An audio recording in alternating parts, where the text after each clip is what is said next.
भक्त असावा कसा भक्त म्हणायचं कोणाला? भक्त पदाला जाण्यासाठी भक्तानं नेमकं काय केलं पाहिजे? आणि एकदा भक्त पदाला प्राप्त झाला की त्या भक्ताची अवस्था काय असते हे तुकोबरायांनी आजच्या अभंगामध्ये तुमच्या माझ्या पुढे मांडली. विठाला विठाला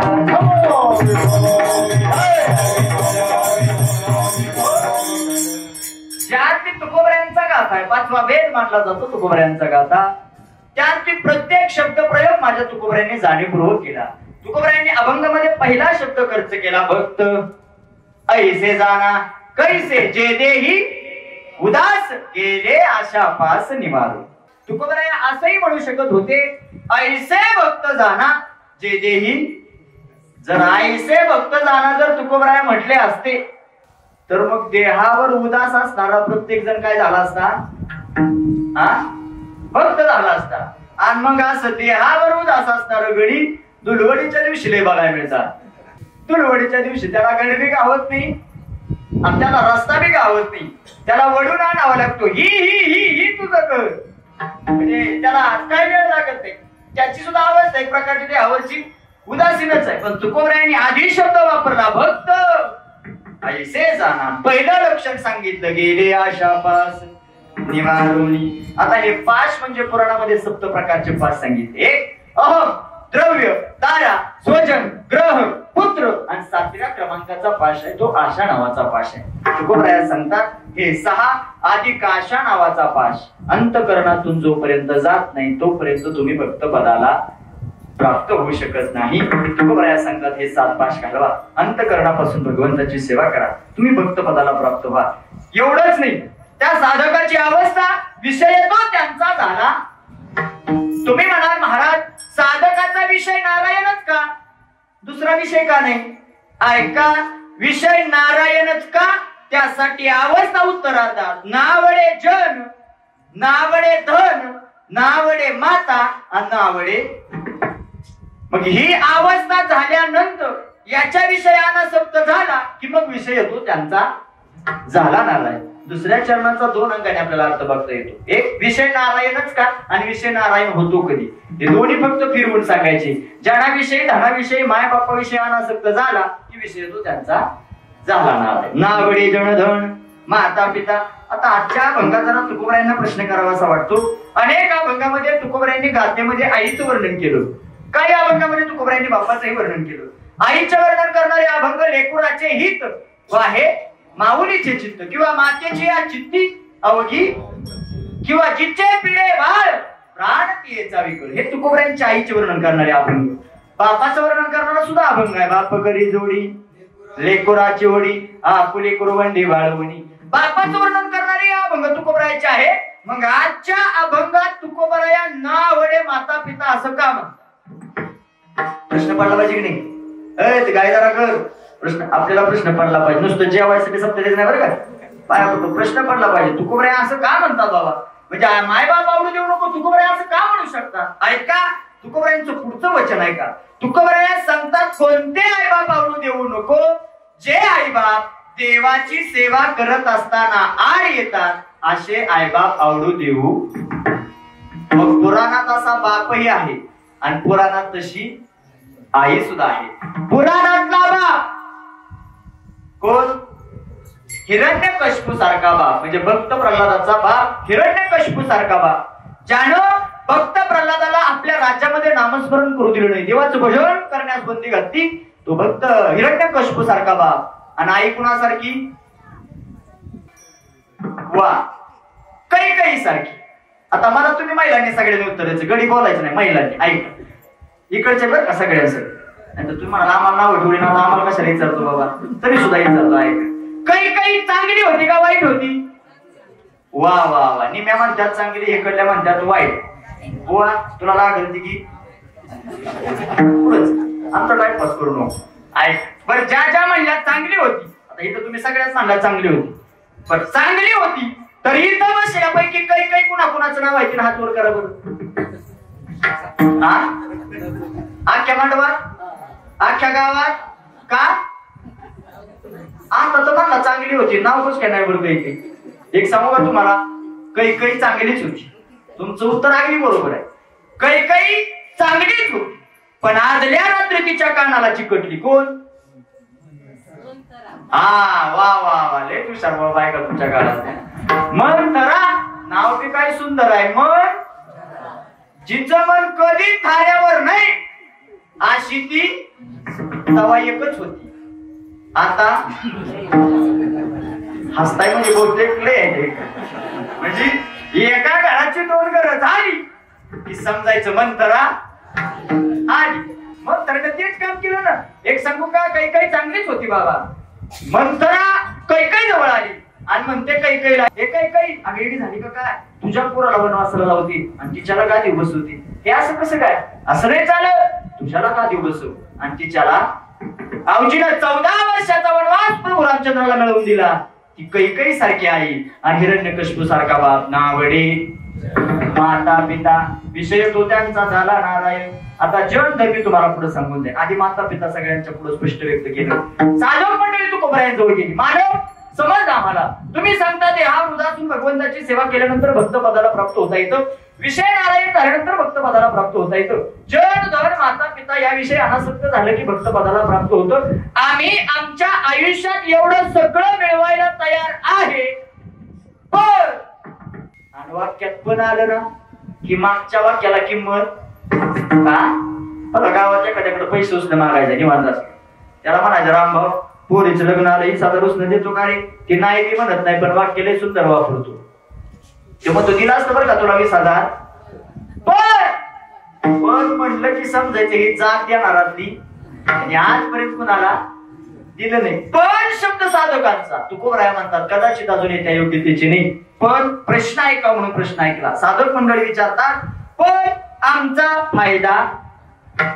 आणि कलियुगात माणसं फायद्याशिवाय कुणी कुणाचं काम करत फायद्याशिवाय. कलियुगात भक्ती फायद्याशिवाय राहिली नाही. देवाचं चिंतन फायद्याशिवाय राहिलं नाही.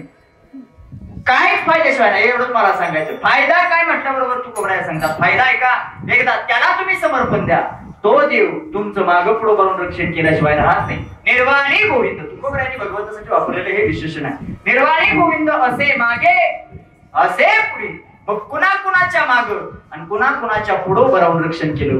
पुराणात अशी दोनही नावं आहेत. महाभारत सांगून जातं आपल्याला. महाभारतामध्ये अर्जुनाच्या रथाचं सारथ्य करत करत अर्जुनाच्या पुढं आणि त्याच महाभारतात द्रौपदीवरती वस्त्रहरणाचा प्रसंग आला. त्या द्रौपदीच्या मागे पुढे उभा मागे पुढे उभा मागे पुढे उभा आर्या गाद निवाराया हा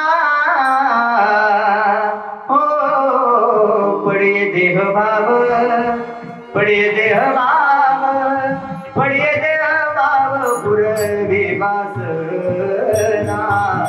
मागे पुढे उभा आहे संभाळीत आर्या गाद निवाराया. तुकोबराया सांगतात तो रक्षण करतो. निर्वाणी गोविंद असे मागे पुढे.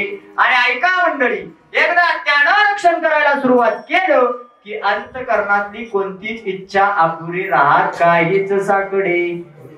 विषय तो त्यांचा झाला नारायण नावडे जनधन माता पिता. आणि शेवटी मात्र तुकोबराया करतात.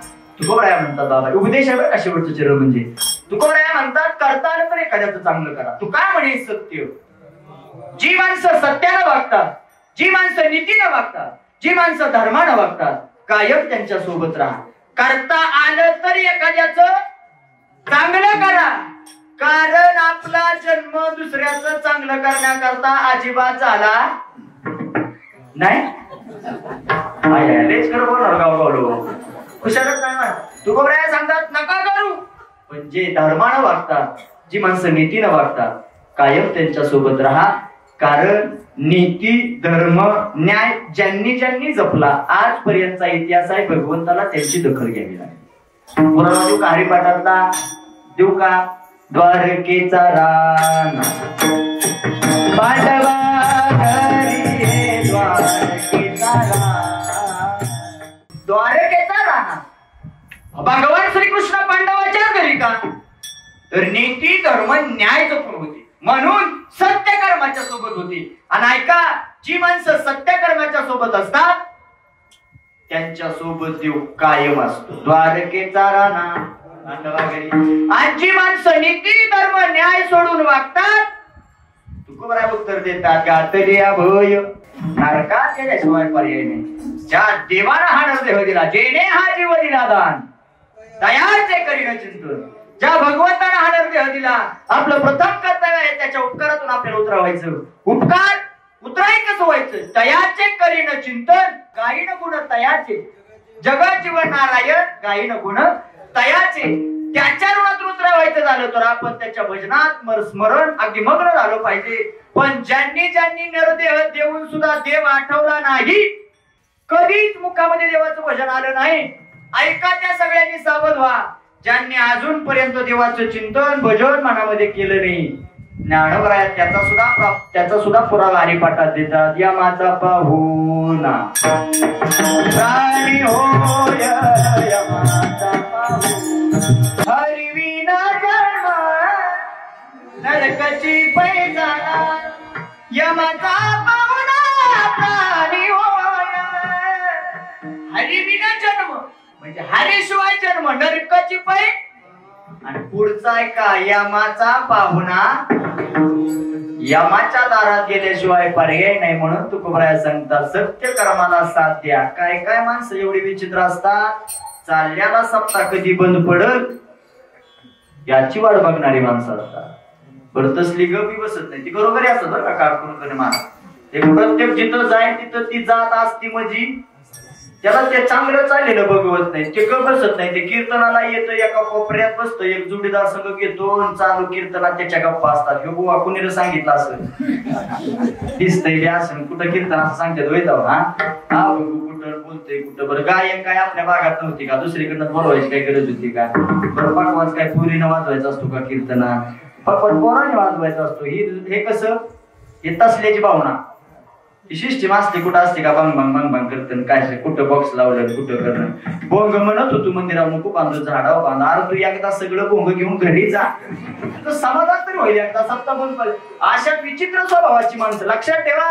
नीतीचा फेरा प्रत्येकाच्या दारात येतो. ज्यांना धर्मानं वागला, ज्याने एखाद्या सोबत अत्याचारानं वागणूक ठेवली, लक्षात ठेवा प्रत्येक कर्माची फेड या जन्मात तुम्हाला भोगावी लागणार आहे. म्हणून करतार अवबला किसी का करना सके, बुरा किसी का मत करना, पुष्प नहीं बन सकते तो काटे बन कर मत रहना. एखाद्याचं चांगलं करता आलं नाही अजिबात करू नका, पण ज्याचं चांगलं चाललं ना.